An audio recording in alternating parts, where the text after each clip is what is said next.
ultimately at the end, like I say to all my clients, like, play to your strengths. Like, you're a yoga teacher, you're awesome at what you do. You should be doing more of that. Get people to help you do things that don't light you up and you're not great at.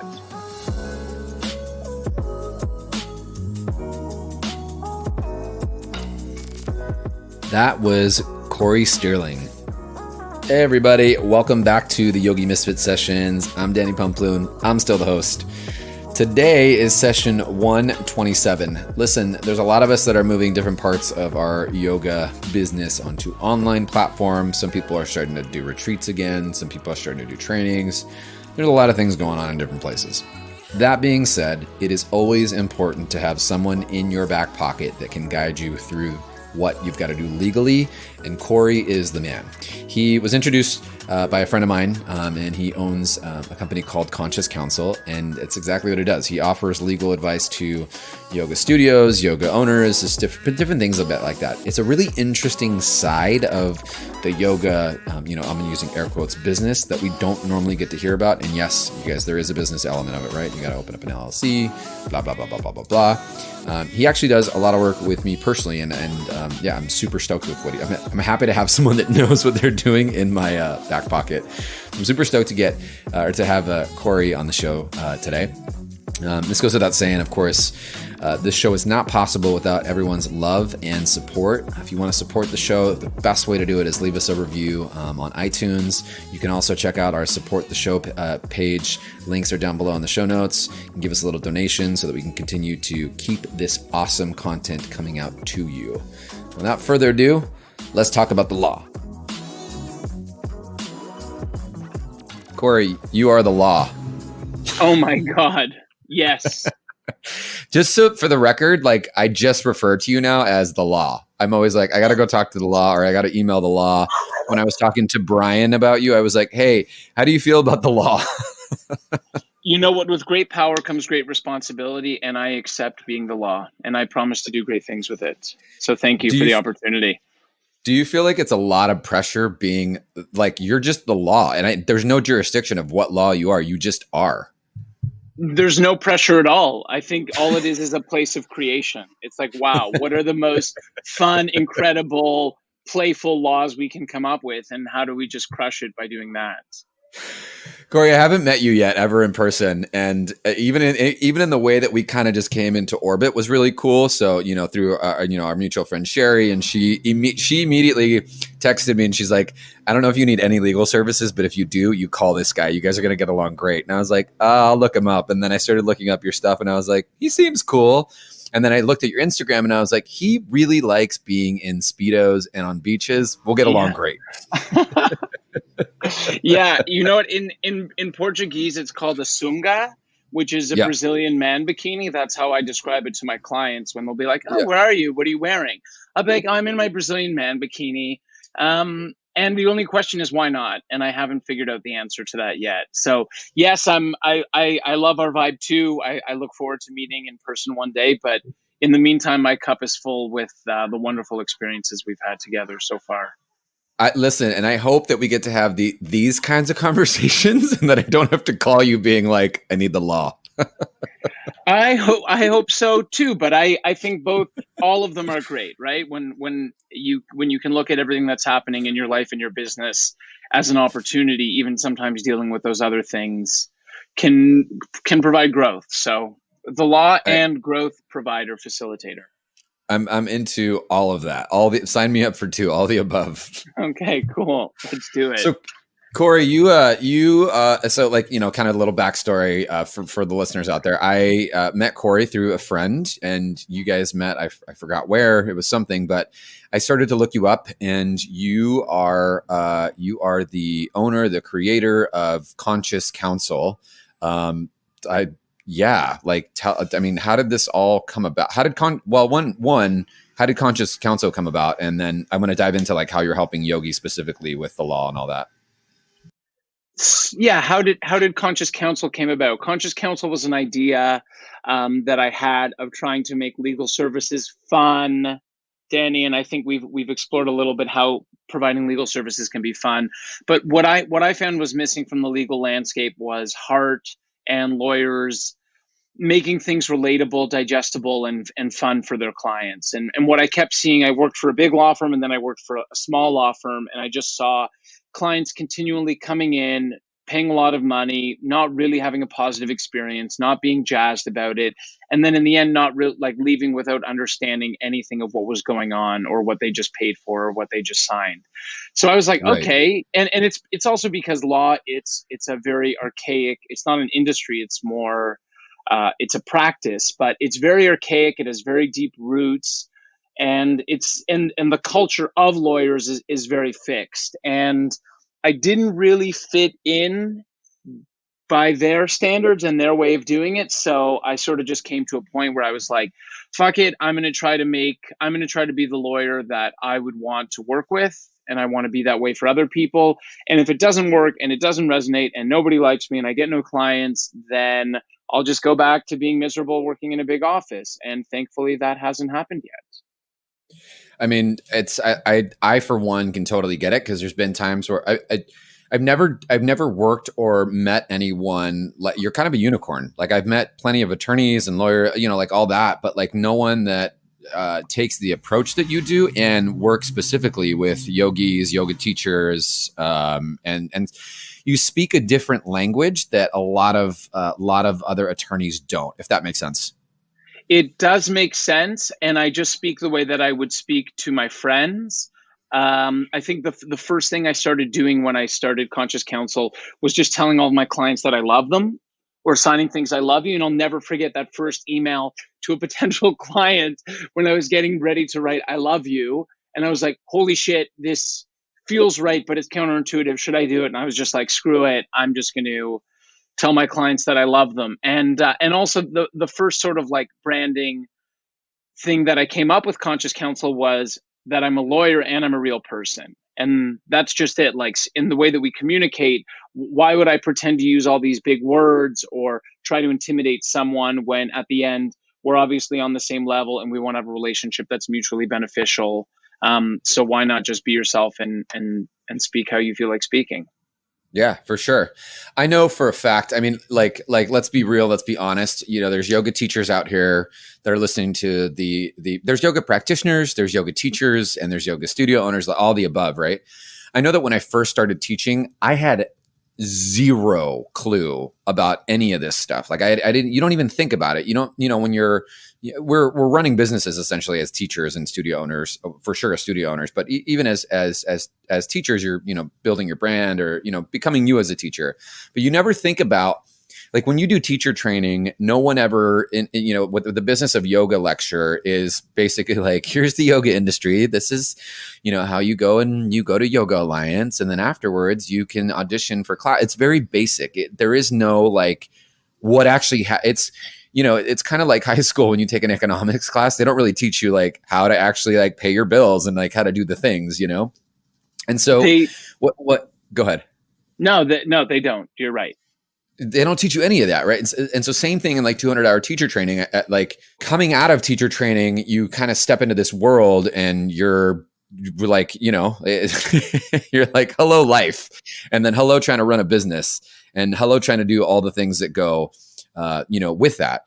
And going into, even teaching privates or whatever, I didn't know I was supposed to have release forms. I didn't realize I was supposed to have, whatever. I remember running my first retreat, and I still not knowing that I had to have like certain paperwork down. And, so it's nice to, one, hear that someone's doing it and they're speaking the language. But two, when I had spoken to attorneys and lawyers, I was just like, what are you even saying right now?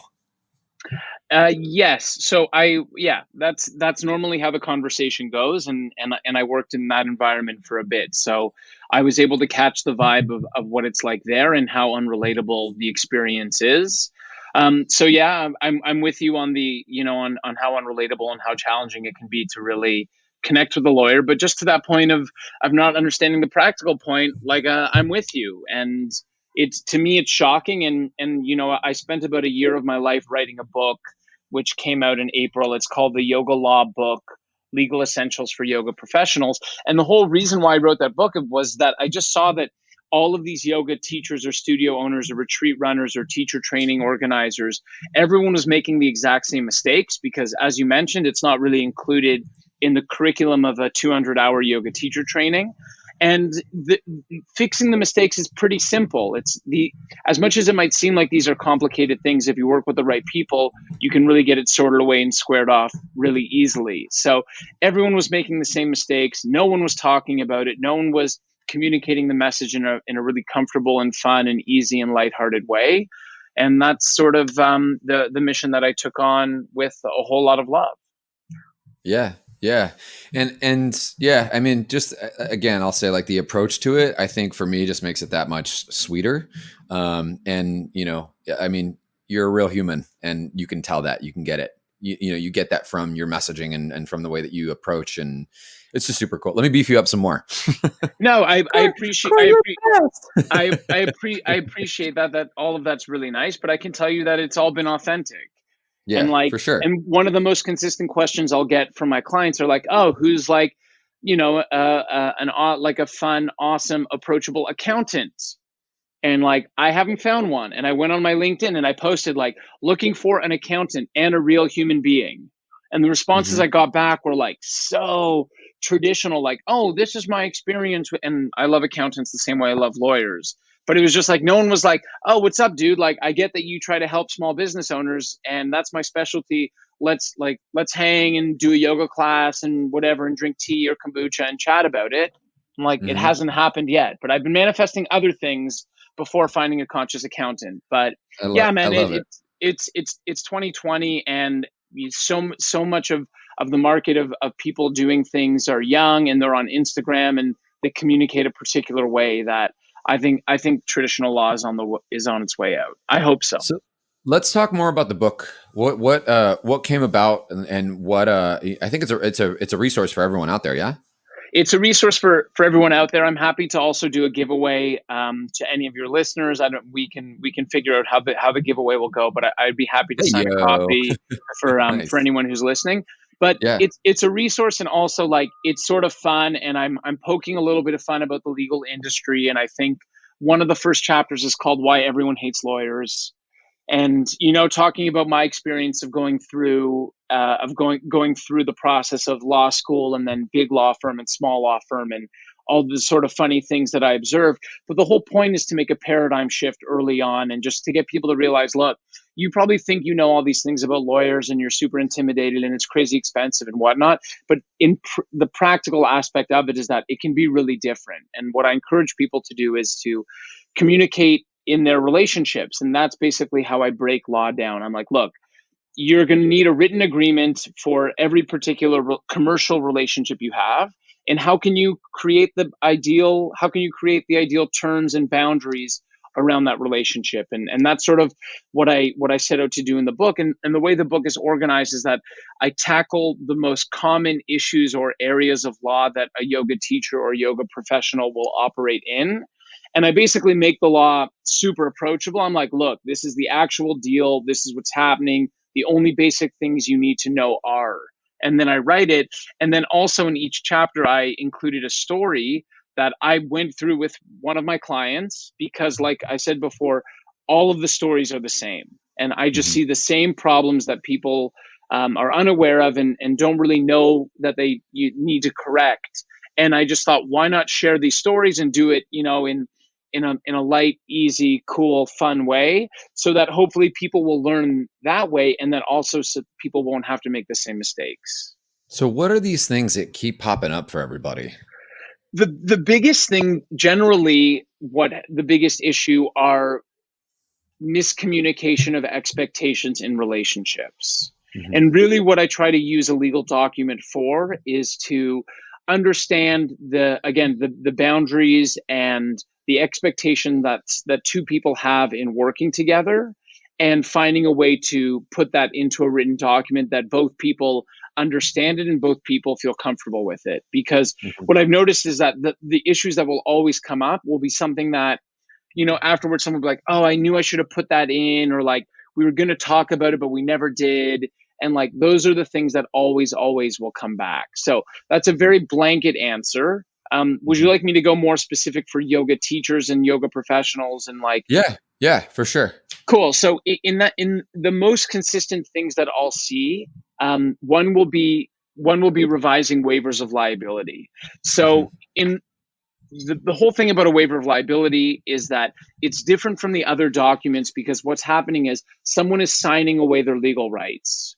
They're saying, I'm going to participate in these activities with you, and in exchange for doing that, I promise that I forfeit my legal rights and that I cannot sue you if something goes wrong.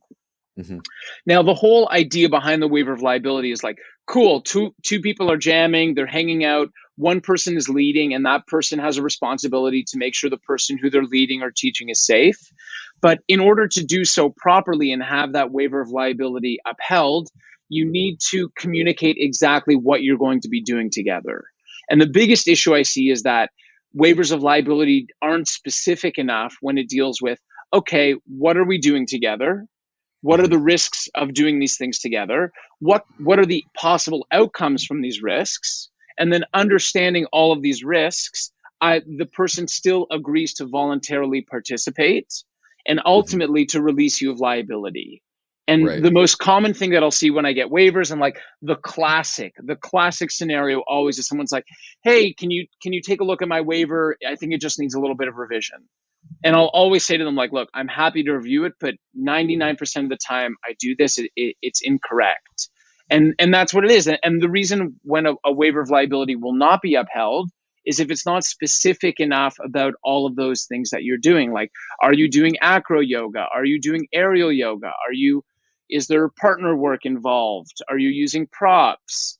Like, and I can tell you from my experiences of defending clients in actions and being part of negotiations, the waiver of liability, it's the biggest thing to prevent things from escalating. And you can get a demand letter. A demand letter is this thing in law where someone's like, hey, just so you know, I'm going to sue you and this is why, and I'm going to give you a chance to give me all this money before I sue you.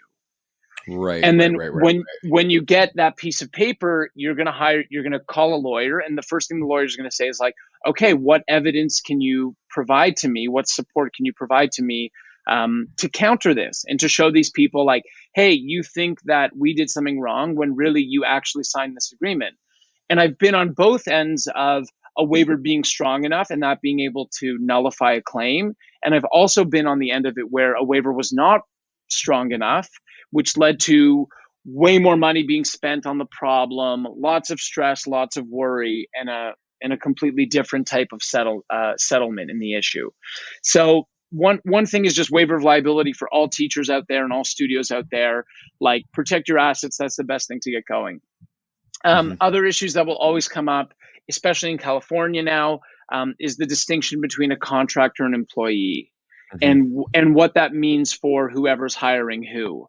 So a lot of the work, before the new bill in California was passed it was passed before, but it came into action January 1, 2020. And around that time, I was just like slammed with studio owners who needed to make the switch from having contractors to employees. So, and even within the contractor agreement, I think it's probably one of the most, the document that we've been dealing with the most lately. But also another agreement that always comes up is service agreements. So we call them service agreements, but what it really is like, okay, I'm providing a service to you, I'm teaching you, or I'm doing corporate yoga for your company, or I'm doing this. And like, again, the whole point of the document in a positive, loving, happy, fun perspective is to create the ideal relationship. So what are the different things that I want to include in that document? And if the question is, what are the things that people do wrong? Normally they, A, don't understand what they're signing, and B, what they're signing isn't a reflection of all the things that they thought about. So they end up having a problem in the relationship. Right. Do you think Did you fall asleep? Did you fall asleep? Are you still awake? No, not at all. Okay, cool, man. We're here. You're the law. How could I fall asleep when the law is talking to me? It's like a little disclaimer. It's a sleep disclaimer. Want to make sure that the eyes are open.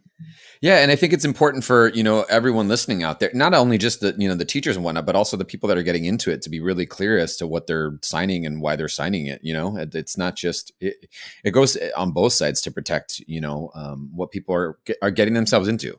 The craziest thing that I see is when people sign agreements that they don't understand. And it's in yoga and it's in every aspect of commercial business. Because to me, what drives me absolutely crazy is like certain, people will focus on certain aspects of their business proportionately way more than they will other things. And there's zero judgment. I'm not like, oh, it's better to do this than to do that. I don't care whatever you do with your business. I love you. I want you to crush it. I want you to build a great community, like do all the amazing things. But what drives me crazy is like people will spend so much time doing something that may change 4%, 8%, 12% of the business, but then they'll go and sign an agreement, which is like putting their whole business at risk that they don't understand or that they borrowed from someone else. And I'm just like, whoa. Like, don't you get it? Like you what you're signing away your rights. You could spend all your time doing this other thing, but like set the foundation of your business up properly at the beginning. Mm-hmm. Mm-hmm. I think that, and we were kind of talking about this off the air, but no one, I don't think anyone goes into teaching yoga, running a studio, like thinking about all this stuff. And I think it can not only be intimidating, but also off-putting. How do you make it more digestible? Or where's a great place to just start without it being way too much? Well, there's two things there, and I think the invitation and sort of what I tried to do in the book and what I try to do every single day in interacting with my clients is to shift the paradigm.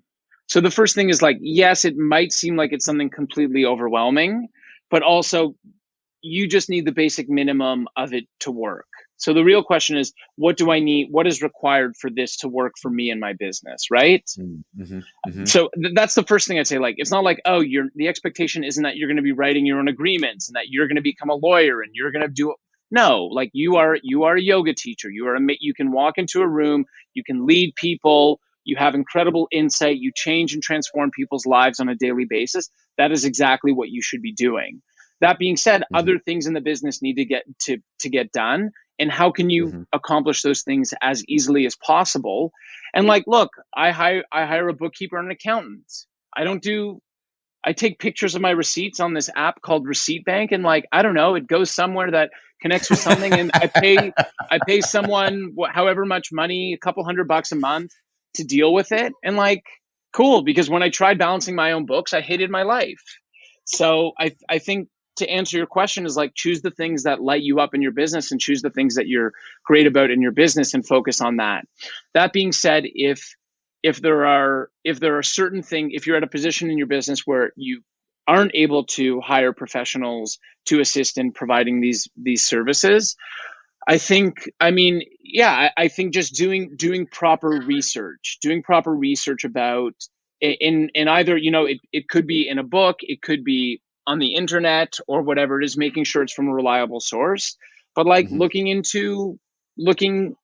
don't want to be so self-promotional where I'm like, oh, read the book. So I won't say read my book, but I'm like, check out what resources are available. If you're curious about a particular area, look into it, find a way to make it fun.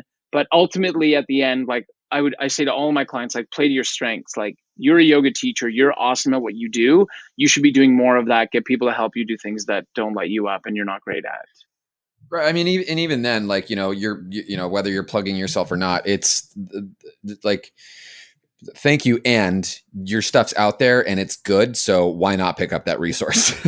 Yeah. Pick up that resource. And also and I would say just generally, like, ask questions. And, if you don't sign something you don't understand, if you don't understand it, ask someone what it means. Or if someone's handing you an agreement that you don't understand, feel free to negotiate. Or if something doesn't feel right. And like, the whole thing about looking at law as a series of relationships and communicating in them, the reason why that I always say that is because that's something that's super practical and that applies, that everyone can understand. Like, Mhm. oh, what are the different relationships I have? Like, that's a starting point. Okay, you don't know anything about the law. Cool, I'm with you. It's over. We think it's overwhelming. We think it's super complex. Then what I would say to that person is, write your name on a piece of paper. Take a blank piece of paper, write your name in the middle, and draw a line to everyone that you have a commercial relationship with. The studio you work with, your private clients, your group clients, if you run a retreat or a teacher training, where that takes place, and then just see like, oh, what are the issues that have come up in that particular relationship, and what can I do to communicate a better job in those relationships, and how can I get something down in writing to communicate that? Like, it's the most basic sense of it all. Yeah, yeah. I never thought of it that way. I guess, like you said, shifting the paradigm. But when I always think of the law, or when I thought of the law, it was like, just deal with trouble or stay out of trouble, and not, let's get to know one another and have this. I mean, ready? Let's have this conscious agreement.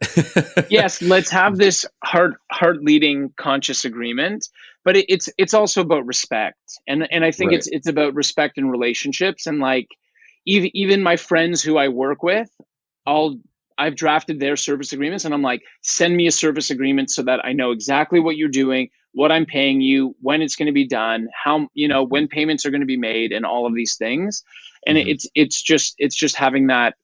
Yeah, I to me, I think written agreements, it amounts to respect for the people that you're working with. Yeah, yeah, yeah. It's important. It's important, and I mean, yeah, it's important. And you're going back into. I mean, it's funny. You're bringing in principles of yoga even in the law. It's having that open dialogue, that getting to know self, so that you're able to communicate what it is that you need, and also setting those boundaries on both ends. So that everyone is in that place of equanimity. Per se. Yes, I'm happy to hear that the correlation is there. I'm not surprised to hear that it's there. And this is also universal. It's a universal principle that I'm just trying to take things that I've seen of what the biggest issues that always come up are particular things, and like, okay, how can I make this easy for people to implement and to use it? And I see the difference it makes. And even like, so the old paradigm maybe you had of law was, okay, it's either um, it's going to protect me, or it's, I don't know. I don't remember the exact words that you used, but like, what wasn't used was like constructive, positive business building. And the truth is, like, you can have a commercial relationship, and based on the agreement that you have, it can be completely different. Like, you Hmm. you can put yourself really in a strong position to succeed if you understand your business and you understand exactly what terms to include and how those terms can benefit you. So like, I just say get stoked about it, because it's awesome. It's a wonderful opportunity. Cory, you're doing a lot for those yoga teachers out there that are struggling, man. I'm hoping to. It, you know what, how all of it really started, and Conscious Counsel's separate from yoga law, because at first I didn't have too many clients who were yogis, and what was interesting was I sort of had a former business partner who basically quit on the business because the philosophy was like, oh, yogis have no money, so they're not going to be able to pay for anything. And Hmm. I was like, okay, firstly, I don't think that's really important. And secondly, I was living in Vancouver when all of this started, and I was practicing yoga many times a week. This was before I went to India and did a teacher training. But like, I loved my teachers. I loved my classes. Like, I was going 3 or 4 times a week. I was really into it. And then I just started seeing, like, I would have conversations with them, and I'd be like, oh, like, who's your lawyer and what are you doing for your agreements and blah blah blah, and just like nothing. So I was like, okay, Right, cool. Like, let's give it a shot. And really, like, that's what the book is about, more than anything else. So right. trying to help and trying to make it relatable, and all of it comes from my respect for yoga, which is, I mean, it's it's so many different things. It's so many different things to so many different people. But to me, I've just seen it as being a massive positive tool to increase self-awareness and empathy and compassion for others. And the more, my philosophy is, the more that we can spread a good thing, the better everyone will be. Oh my God, are you kidding? Yeah, for sure. Yeah, and I mean, it's just, it gives us more time and space to be able to provide like what you do, and the way that we're able to not have to worry. Because of the things that you do, it gives us more space, literally, in our minds and in person, to do what we do really well, which is hold the container for our students, and for the people that are coming to show up for transformation. So, it's one thing away from what we have to take care of, and we can really focus on doing what we do really well. It does, and I think also the big thing that, and we haven't used this word yet, but I think this is, in more reflection on the entire situation and how everything has evolved, it's really about professionalization. Mm-hmm. And the reality is, if you are a yoga professional and you're committed, like, okay, this is my career, I'm doing it. As much as you are a yoga professional, you're also a professional and an entrepreneur. And the reality is, any entrepreneur in any industry, doesn't matter where you're working, at some point, if you're an entrepreneur and you are expecting to support yourself and your family and your community and whatever it is, you are going to interact with the law. It is inevitable. Right. You are going to interact with the law. So then the next question is, how can we make it as awesome as possible? Because as much as it's, relieving stress and giving peace of mind so that, yoga professionals can grow. And like, for me, all of that's great, but also I love the idea of helping to professionalize the industry. And, one thing that can be common for yoga professionals is maybe they're so great at the heart, the heart leading piece, and they're so great at teaching and inspiring and helping others transform, and they have less of the business propensity and to really understand what needs to be done. So I think it sort of touches on all of those points. That's awesome. Cory, I can't thank you enough for coming on the show, man, and sharing your insights. And, it's hard to get the entire law on the podcast at the same time. This is great. Yeah, it's the bandwidth of the internet, both specifically this connection and generally, is marvelous. Yeah. Well, thanks for coming on the show, man, and sharing your knowledge. And I can't wait to link your book. And we'll when I type it the show notes and send this out, which will be in a little bit, we'll be able to do some giveaways for some of your book copies for some teachers and students and all the above out there.